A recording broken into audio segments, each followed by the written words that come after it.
Halo, selamat berjumpa kembali lagi dengan saya Edward Donorusung di channel Edward Mat.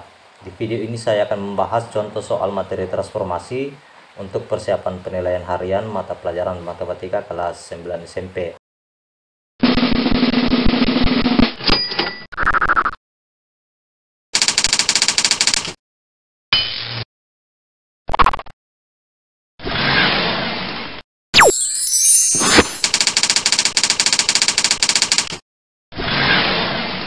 Nomor 1, berikut ini pernyataan yang benar tentang benda yang mengalami refleksi.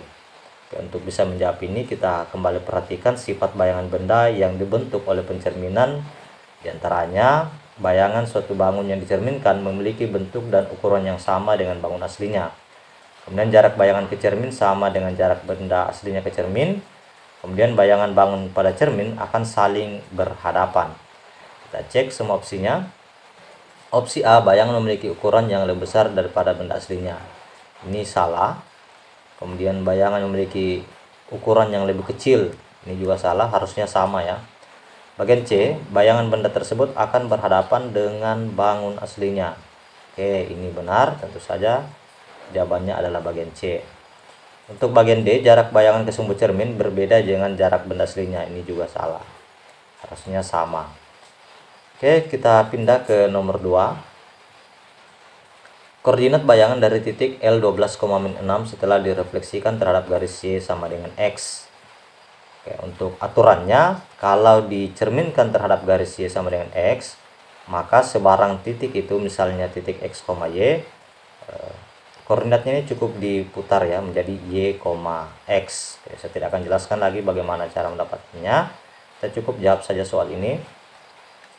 L12, -6 dicerminkan, kita pakai simbol M untuk mirror, terhadap garis Y sama dengan X, maka bayangannya atau L aksen ini cukup diputar posisinya menjadi -6,12.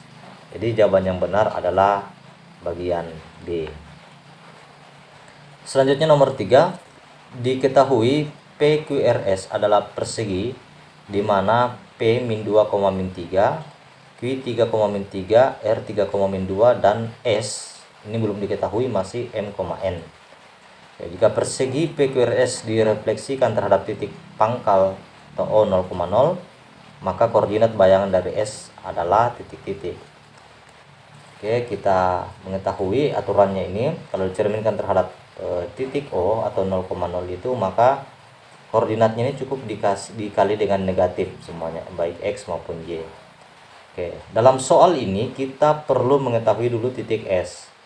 Jadi yang ditanyakan adalah bayangan dari titik S, sementara titik S ini belum diketahui. Oke, setelah kita ketahui titik S, nanti kita akan abaikan P, Q, dan R. Untuk bisa mengetahuinya, kita harus mendapatkan bantuan dari sumbu koordinat. Kita akan bentuk. Jadi hanya ada 3 titik diketahui. Yang pertama titik P. Titik P ini min 2,3 itu di sini. Ini adalah P. Kemudian titik Q 3,-3 ya. Kemudian titik R 3,2. Oke, jadi sangat jelas untuk menjadi persegi, maka titik S ini harus berada pada koordinat X-nya -2 dan Y-nya 2. Jadi ini adalah koordinat S yang belum diketahui. Oke, setelah kita mendapatkan S min 2,2, maka kita bisa menentukan bayangan dari titik S ini. Oke, kita tulis saja di bawah. S min 2,2. Kemudian ini akan dicerminkan terhadap titik pangkal 0,0, maka S aksen menjadi, ini aturannya ya, cukup kita kali dengan negatif. Negatif 2 dikali dengan negatif, ya, ini menjadi positif 2. Kemudian 2 dikali dengan negatif menjadi negatif 2. Oke. Jadi jawabannya adalah bagian A. Oke, nomor 4. Jika titik Q aksen 5,4 merupakan bayangan dari titik Q setelah dicerminkan terhadap garis X sama dengan 2, maka koordinat titik Q adalah apa? Oke, jadi untuk soal ini harus diperhatikan dengan baik bahwa bayangan sudah diketahui dan yang ditanyakan adalah titik awalnya atau Q yang awal. Ini setelah mengalami pencerminan terhadap garis X sama dengan 2. Nah, untuk aturan dari pencerminan terhadap garis X sama dengan sekian itu, bayangannya menjadi 2H kurang X, Y. Nah, H di sini adalah 2 untuk sesuai soalnya. Kemudian kita harus pahami bahwa dalam pencerminan itu sifat bayangan dan bayangan dan benda aslinya itu memiliki jarak yang sama terhadap cerminnya. Jadi terjadi aturan bolak-balik. Maksudnya, jika bayangannya telah diketahui demikian, untuk mendapatkan posisi awal atau titik aslinya itu, maka cukup kita cerminkan kembali dengan aturan yang sama. Dalam hal ini Q aksen telah diketahui 5,4. Untuk mendapatkan posisi asli dari Q ini, cukup kita cerminkan kembali lagi terhadap garis X sama dengan 2. Di aturannya 2H kurang X berarti 2 kali H, H-nya di sini adalah 2. Kemudian dikurangi dengan X, berarti dikurangi 5, Y, Y-nya itu tetap negatif 4. Oke, 2 kali 2, 4, 4 kurang 5 ini min 1, min 4. Kalau kita mau bandingkan pada sumbu koordinat, jadi kasusnya ini seperti ini. Q aksen diketahui koordinatnya 5,4. Jadi di sini posisinya. Kemudian dicerminkan terhadap sumbu cerminnya adalah garis X sama dengan 2. Berarti ini adalah garis X sama dengan 2. Nah, posisi bayangannya setelah dicerminkan, kita cukup cek ini berjarak 1, 2, 3 satuan, maka bayangannya juga 3 satuan. 1, 2, 3. 3 satuan. Tahu koordinatnya adalah min 1, min 4. Nah, jadi ini jelas jawabannya adalah bagian D. Nomor 5, koordinat bayangan titik L min 4,2 setelah ditranslasi oleh translasi 2, minus 3. Ya. Kita masuk dalam soal translasi. Untuk translasi ini paling gampang, jadi kita jawab saja. L min 4,2 ditranslasi oleh aturan 2,-3. Ingat, aturan translasi itu cukup ditambahkan. Berarti L aksen menjadi minus 4 tambah 2, 2 tambah minus 3, berarti 2 kurang 3. Atau dengan kata lain, L aksen itu min 4 tambah 2 ini minus 2, 2 kurang 3 minus 1. Kalau masih ada yang bingung lagi dengan aturan translasi ini, coba kita lihat kembali di sistem koordinat. Awalnya L itu minus 4,2, berarti di sini posisi L. Terus ditranslasi dengan aturan 2 minus 3. Ingat, ini untuk X. Berarti kalau positif 2, 2 satuan ke kanan, 2 satuan ke kanan. Kemudian minus 3, berarti untuk Y-nya itu 3 satuan ke bawah. 1, 2, 3. Nah, di sini posisinya. Jadi ini L aksen min 2, min 1.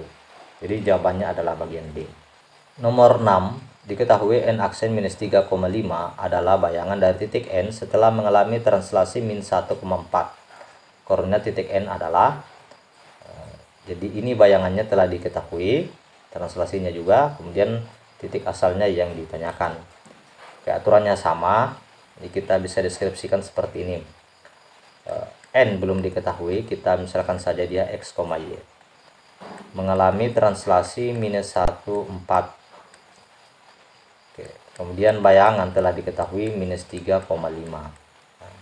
Dengan kata lain, untuk X ini kalau ditambah minus 1 atau dikurangi 1 itu sama dengan negatif 3. Artinya X ini sama dengan minus 3 ditambah 1 atau sama dengan negatif 2. Kemudian untuk Y kalau ditambah dengan 4, itu sama dengan 5. Artinya Y ini sama dengan 5 dikurangi 4, berarti sama dengan 1. Tahu kita mendapatkan koordinatnya itu minus 2,1. Nah, untuk mempermudah kita bisa cek di sistem koordinat. Di ada koordinat N aksen itu minus 3,5. Nah, kemudian kita balas ya. Kita balas, ini minus 1 berarti 1 kali ke kiri. Nah, kita balas dia 1 kali ke kanan karena bayangannya yang diketahui. 4 untuk Y bertempat kali ke atas, namun kita balas ke bawah karena ini posisi dari bayangan ya. 1, 2, 3, 4. Berarti koordinatnya itu jatuh di minus 2,1. Berarti jawabannya adalah bagian C. Nomor 7, translasi yang menggeser titik G 4,3 hingga memperoleh bayangan G min 2,0. Ya, jadi berdasarkan aturan translasi ini dia didapatkan berdasarkan penjumlahannya. Untuk mendapatkan translasinya itu cukup kita kurangkan saja. Nah, dari bayangan ke posisi aslinya. Artinya seperti ini. Untuk X, translasi yang terjadi pada X itu bayangannya adalah minus 2 dikurangi dengan 4. Berarti ini minus 6. Nah, untuk posisi Y berarti 0 dikurangi negatif 3. Berarti sama dengan 3. Nah, inilah translasinya. Berarti translasinya itu 6 negatif 6, 3. Nah, untuk mengeceknya kita bisa lihat G 4, minus 3. Ya, di sini posisinya. Kemudian G aksen menuju G aksen itu min 2,0. Ini G aksen. Sekarang kita lihat dulu untuk X-nya. Ini 1, 2, 3, 4, 5, 6 satuan ke kiri. Kemudian 1, 2, 3 satuan ke atas. Berarti sudah jelas translasinya itu adalah 6, kemudian maaf ya, negatif 6, kemudian 3. Jadi jawabannya adalah bagian D. Nomor 8, koordinat bayangan dari titik T 3,7 setelah mengalami pergeseran 31 kemudian min 5,0. Ya, kita jawab saja. T 3,7 pertama ditranslasi oleh 31. T aksen menjadi 3 tambah 3, koma untuk Y nya minus 7 tambah 1. Berarti T aksen menjadi 3 tambah 3 ini 6, minus 7 tambah 1 ini minus 6. Oke, ini yang pertama. Kemudian yang kedua, T aksen 6, min 6 ditranslasi lagi dengan aturan min 50. Berarti bayangan keduanya atau T double aksennya menjadi 6 kurang 5, minus 6 tambah 0. Dengan demikian diperoleh T aksen menjadi 1, min 6 tambah 0 ini tetap min 6. Jadi jawabannya adalah bagian A. Nomor 9. Diketahui RO, min 90 derajat adalah rotasi terhadap pusat O0,0 sejauh 90 derajat searah jarum jam. Koordinat bayangan titik F 4, min 9 setelah dirotasi. Rotasi R adalah, oke, ini aturan rotasi. Jadi seperti ini. Kalau 90 derajat searah jarum jam itu berarti sudutnya itu negatif 90. Nah, ini bayangannya cukup diputar ya, diputar kemudian X-nya dikasih negatif. Nah, dengan kata lain, titik F 4, minus 9 dirotasi terhadap pusat 0,0 sejauh min 90 derajat. Maka F aksennya itu menjadi Y, min X. Y nya di sini minus 9, koma minus X minus dari 4 ya. Berarti bayangannya adalah min 9, min 4. Jawabannya bagian D. Nomor 10, koordinat bayangan titik K min 8, min 11. Min 8, min 11 setelah mengalami rotasi yang berpusat pada 0,0 sejauh 90 derajat berlawanan arah jarum jam. Ya, oke, berarti positif ya. Ini posisi koordinat bayangannya minus Y, X. Oke, jadi K ini dirotasi 0,0 sejauh 90 derajat. Maka posisi K aksen menjadi minus Y, X. Berarti minus dari minus 11, X-nya tetap, berarti minus 8. Atau K aksen menjadi positif 11, negatif 8. Jawabannya adalah bagian A. Nomor 11, koordinat bayangan titik C min 3,11 setelah dirotasi terhadap titik O sejauh 90 derajat searah jarum jam. Dilanjutkan dengan rotasi titik O sejauh 180 derajat berlawanan arah jarum jam.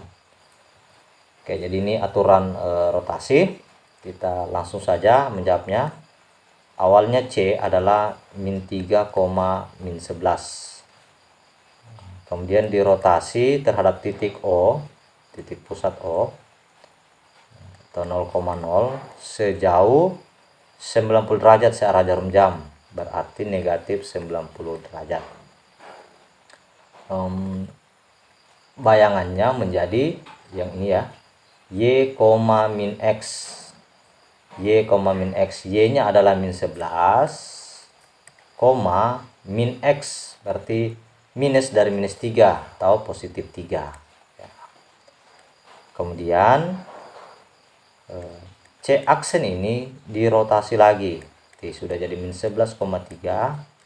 Dirotasi lagi terhadap titik 0,0. Sekarang 180 derajat berlawanan jarum jam. Berarti 180 derajat positif ya. Menghasilkan bayangan C double aksen. Nah, kita lihat 180 derajat berlawanan arah jarum jam ataupun searah jarum jam itu sama. Min X, min Y. Berarti min 11 itu dikali negatif menjadi 11. 3 dikali negatif juga menjadi minus 3. Berarti jawabannya adalah 11, negatif 3 atau bagian C. Nomor 12, pernyataan yang benar dari sebaran titik yang mengalami rotasi dengan titik pusat O sejauh 180 derajat searah jarum jam dilanjutkan dengan rotasi terhadap titik pusat sejauh 180 derajat berlawanan arah jarum jam. Oke, kita bisa deskripsikan dalam sistem koordinat seperti ini. Coba kita ambil sebarang titik. Saya coba cek ambil di sini min 4,0. Ya. Kalau dia dirotasi 180 derajat searah jarum jam, berarti kita putar kanan. Posisinya itu seperti ini kurang lebih ya. Ini, nah, ini sudah sampai 180 derajat. Kemudian dilanjutkan lagi dengan rotasi terhadap titik pusat O 180 derajat berlawanan arah jarum jam, atau dengan kata lain dia membalik lagi ya, seperti ini posisinya. Dengan kata lain, setelah mengalami dua transformasi ini, dua kali rotasi ini, maka bayangannya itu kembali ke posisi semula. Oke, opsi A, lintasan rotasi akan membentuk sebuah lingkaran. Ini salah ya, ini hanya setengah. Lintasan rotasi membentuk seperempat lingkaran, ini salah, itu kalau 90 derajat. Posisi bayangan dari titik tersebut akan sama dengan posisi bayangan jika direfleksi terhadap titik 0,0. Ini jika satu kali saja. Dari min 4,0 menjadi 4,0 tadi itu yang sesuai dengan bagian C ini. Sesuai dengan refleksi terhadap titik asal. Kemudian D, posisi bayangan akan sama dengan posisi titik semula. Ya. Oke, di posisi bayangan kedua yang dimaksud. Jadi jawabannya adalah bagian D. Nomor 13. Jika segitiga ABC, ini sebarang segitiga ya, didilatasi terhadap titik O 0,0 dengan faktor skala K lebih dari 1, maka sifat bayangan dari segitiga ABC adalah, oke, kita perhatikan ilustrasi dilatasi terhadap titik pusat O. Nah, di gambar segitiga asli ini ABC, segitiga ABC, kalau faktor skalanya adalah K lebih dari 1, maka terjadi perbesaran dan semakin menjauh dari titik pusat dilatasi atau titik O. Jadi kita perhatikan jaraknya dari A ke A aksen ini, B ke B aksen, C ke C aksen ini jaraknya semakin jauh. Sedangkan kalau faktor skalanya antara 0 sampai 1 atau K lebih dari 0 kurang dari 1 atau bilangan desimal ya, maka terjadi pengecilan ini A, B, A aksen, B aksen, C aksen, dan setiap koordinatnya itu akan semakin mendekati titik O. Oke, kita bahas opsinya. A, bayangan ABC semakin kecil dan A, B, serta C menjauh dari titik O. Ini salah. Bagian B, bayangan ABC semakin besar dan titik A, B, C menjauh dari titik O. Oke, ini yang benar. Jadi jawabannya adalah bagian B. C ini semakin kecil dan semakin titik kalau K itu lebih dari 0 tapi kurang dari 1. Kalau D dan A itu tidak akan terjadi. Jelas, jadi jawabannya adalah bagian B. Nomor 14, koordinat bayangan dari titik H 7,8 setelah didilatasi terhadap titik pusat O dengan faktor skala K sama dengan 4. Oke, dilatasi ini sangat mudah. Kita cukup langsung mengalihkan saja. Koordinat H itu 7,8 ya. Oke. Selanjutnya didilatasi dengan pusat 0,0, faktor skalanya itu K sama dengan 4. Nah, aturannya H aksen ini cukup dikalikan. K kali X. K-nya 4. Berarti 4 kali 7. Kemudian 4 kali min 8. Tahu dengan kata lain, H aksen menjadi 4 kali 7 itu 28. 4 kali min 8 itu min 32. Jadi jawabannya adalah bagian B. Jadi ingat, dilatasi itu cukup dikalikan kalau titik pusatnya adalah 0,0. Nomor 15, dilatasi lagi titik J min 12,3. J min 12, maaf ya, J 12, min 3. Oke, sekarang titik pusatnya sama, titik O, faktor skalanya itu sama dengan sepertiga. Oke, atau terjadi pengecilan. Jadi J aksen menjadi K sepertiga kali dengan X nya 12, kemudian sepertiga kali lagi dengan negatif 3. Atau dengan kata lain, J aksen sepertiga kali 12 itu sama dengan 12 bagi 3 sama dengan 4. Sepertiga kali min 3 itu min 1. Jadi jawabannya adalah bagian B. Nomor 16, titik A 1,6 didilatasi terhadap titik pusat P 5,0. Oke, jadi ini sekarang bukan titik pangkal ya, bukan titik 0,0. Maka koordinat bayangan dari titik A. Oke. Jadi aturannya seperti ini. Kita ikuti saja rumus yang ada. Oke, kita tulis titik A 1,6 didilatasi dengan pusatnya ini P 5,0, faktor skalanya K sama dengan 2. Oke. A aksen menjadi K di sini adalah 2 kali X kurang A. X-nya itu 1 kurang A-nya adalah 5. Jadi A, B di sini adalah pusat dilatasinya Sekarang A-nya adalah 5. Kemudian ditambah lagi dengan 5 dengan A. Ya. Koma. Sekarang untuk Y, K sama dengan 2 tetap. Y-nya adalah min 6 kurang B-nya adalah 0. Kemudian ditambah dengan B-nya itu adalah 0. Ya. Berarti A aksen menjadi 2 kali 1 kurang 5 itu minus 4 ditambah dengan 5 koma 2 kali minus 6 kurang 0 itu tetap minus 6 ditambah dengan 0, atau A aksen 2 kali min 4 ini min 8 ditambah dengan 5, 2 kali min 6 ini min 12 ditambah dengan 0.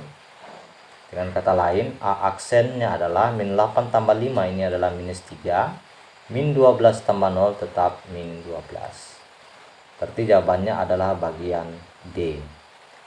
Nah, ya, untuk mempermudah kalian dalam mengerjakan soal ini, kalau menggunakan rumus ya, kaji dengan baik.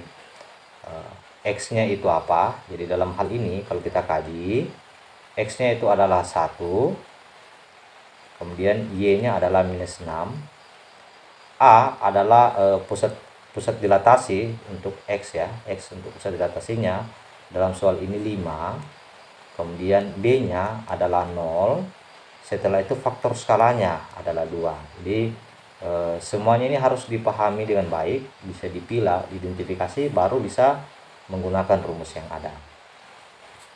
Oke, melangkah ke nomor 17. Koordinat bayangan titik W 5,2 ditranslasi 4-1, kemudian didilatasi lagi. Oke, kita kerjakan satu persatu. Yang pertama translasi W 5,2 ditranslasi 4-1. Jadi ini transformasi gabungan ya, menghasilkan W aksen 5 tambah 4 2 kurang 1, atau W aksennya itu 5 tambah 4 9, 2 kurang 1 itu 1. Kemudian dilanjutkan dengan dilatasi. Nah, ini bukti perkalian ya.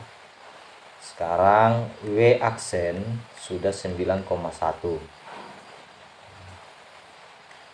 Pusat dilatasi 0,0, faktor skala sama dengan 5. Berarti W double aksen 5 kali 9, 5 kali 1, atau W aksennya menjadi 5 kali 9 45, 5 kali 1 sama dengan 5. Jawabannya adalah bagian B. Nomor 18, koordinat bayangan dari titik S 0,-4 mengalami dua transformasi, yaitu refleksi terhadap sumbu X dilanjutkan dengan rotasi terhadap titik pusat O sejauh 90 derajat. Jadi ini lagi titik S mengalami dua transformasi ya. Oke, yang pertama untuk refleksi terhadap sumbu Y. Di S ini 0,-4, kalau direfleksi terhadap sumbu X, maka bayangannya Y-nya itu dikali negatif ya. X-nya tetap, atau S aksennya itu menjadi 0, minus dari minus 4, berarti positif 4. Oke, selanjutnya mengalami rotasi, pusatnya 0,0 sejauh 90 derajat, itu bayangannya minus Y, X. Jadi, ini yang pertama. Kemudian transformasi keduanya, S aksen 0,4 dirotasi dengan pusat 0,0 sejauh 90 derajat positif. Nah, bayangannya min Y, X. Berarti S aksen menjadi minus Y minus 4, kemudian X-nya tetap yaitu 0. Jadi jawabannya adalah bagian A. Nah, untuk lebih mengerti, saya coba deskripsikan di sumbu koordinat ini. Awalnya S aksen itu 0, minus 4. Di sini posisinya. Kemudian dicerminkan terhadap sumbu X. Berarti ini sumbu cermin ya. Sumbu cerminnya sumbu X. Nah, bayangannya otomatis karena jaraknya harus sama dengan objek cermin ke bayangan. Berarti bayangan pertama ini 0,4. Setelah itu dirotasi dengan pusat titik O 0,0 90 derajat berlawanan arah jarum jam. Berarti kalau berlawanan arah jarum jam dari sini ya, yang ini kita putar ke kiri, sehingga bayangannya itu jatuh di koordinat minus 4,0. Inilah bayangannya kedua. Oke, jadi jelas jawabannya adalah bagian A. Nomor 19. Berdasarkan gambar samping, transformasi yang terjadi pada segitiga ABC. Oke, kita cek. Yang pertama, refleksi terhadap titik O. Oke, di titik A awalnya 2,1 menjadi min 2,1. Titik C 4,1 menjadi min 4,1. B 3,3 menjadi min 3,3. Oke, ini jelas bahwa ABC ini mengalami transformasi refleksi terhadap titik pangkal 0,0. Jadi kita bisa lihat ini jaraknya akan selalu sama, membentuk garis lurus A ke A aksen, C ke C aksen juga seperti itu ya, mengalami melalui atau mengalami refleksi terhadap titik O. Nah, begitu juga dengan titik B. Kita pindah ke nomor 20. Berdasarkan gambar samping, transformasi yang terjadi pada segitiga ABC. Oke, yang pertama dilatasi terhadap titik O dengan faktor skala K lebih dari 1. Ya, sangat jelas tidak terjadi perbesaran, berarti bagian A sudah salah. Bagian B translasi atau pergeseran 4 satuan ke kiri dan 2 satuan ke bawah. Ya, untuk mengujinya kita cek. Mulai titik A. 1 satuan, 2 satuan, 3 satuan, 4 ke kiri, kemudian 1, 2 satuan ke bawah. Untuk A benar. Untuk B 1, 2, 3, 4 ke kiri, 1, 2 ke bawah. Oke, untuk B juga benar. Untuk C 1, 2, 3, 4, kemudian ke bawah 1, 2. Oke, jadi sudah jelas bahwa bagian B yang benar. Untuk C, refleksi terhadap titik O, ini sudah pasti tidak benar ya, karena kita melihat posisi B, salah satu koordinat B ini dari 5,1 menjadi 1,1. Padahal kalau refleksi terhadap titik O itu koordinatnya cukup dikali negatif semua. Nanti 5,1 harusnya menjadi min 5,1. Kemudian D, rotasi terhadap titik O sebesar 90 derajat. Dari posisi B, kita lihat saja kalau dia akan dirotasi 90 derajat searah jarum jam putar kanan, harusnya posisinya jatuh ke 1,-5. 1,-5, berarti ini sudah salah ya. Jadi sudah pasti jawabannya adalah bagian B. Oke, demikianlah pembahasan 20 nomor soal pilihan ganda tentang materi transformasi matematika kelas 9 SMP. Kiranya video ini bermanfaat untuk kalian semua. Saya Eduardo Norosung mengucapkan salam sehat dan sukses selalu. Terima kasih.